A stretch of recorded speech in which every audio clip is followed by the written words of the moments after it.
અલા નીચે ઊભી રાખ હું થયું પણ અલા અહીંયા આગળ 4,71,000 માં દુકાન આપે છે.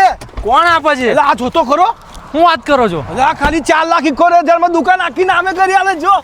લા હું વાત છે ભાઈ જે લોકોનું વર્ષોથી સપનું છે દુકાન લેવાનું, એ સપનું આજે પૂરું થઈ જવાનું છે. કેમ કે માત્ર 4,71,000 ભરો અને દુકાનના માલિક બનો. અને દર મહિને ખાલી 30,000 રૂપિયાનો હપ્તો, એ પણ વ્યાજ વગરનો. હા ભાઈ, વડોદરાથી બિલકુલ નજીકમાં જ છે. અને તમારામાંથી જો કપડા માટે દુકાન લેવી હોય, કેફે કરવું હોય, રેસ્ટોરન્ટ કરવું હોય કે કોઈ પણ જાતની દુકાન કરવી હોય તો એસ મીરા તમારા માટે જોરદાર લોકેશન લઈને આવી ગયા છે. દુકાનની ટોટલ કિંમત ઉપરના પજેશન સાથે 16,51,000 રૂપિયા છે અને 315 સ્ક્વેર ફૂટની આ દુકાન છે, જેમાં તમને એનઓસી ટાઇટલ બિલકુલ ક્લિયર મળશે, પ્રોપર્ટી કાર્ડ મળશે, નગર નિયોજન અપ્રુવલ પ્લાન છે અને બાંધકામની રજા ચિઠ્ઠી પણ મળી જ જશે. અને થોડીક જ દુકાનો બાકી છે તો ફટાફટ દસ્તાવેજ થઈ જ જશે, બુકિંગ કરાવી દેજો. Statue of unity main road પર તિલકવાડા ચોકડીથી માત્ર 2 મિનિટના અંતરે જ આવેલું છે. ફેસિલિટીમાં અહીંયા તમને light, transformer, DP, RCC road, વિશાળ પાર્કિંગ, કમ્પાઉન્ડ વોલ અને આકર્ષક મેઇન ગેટ મળી જવાનો છે. તો પછી રાહ જોયા વગર મારા વાલીડાઓ બુકિંગ કરાવીને પહોંચી જ જજો.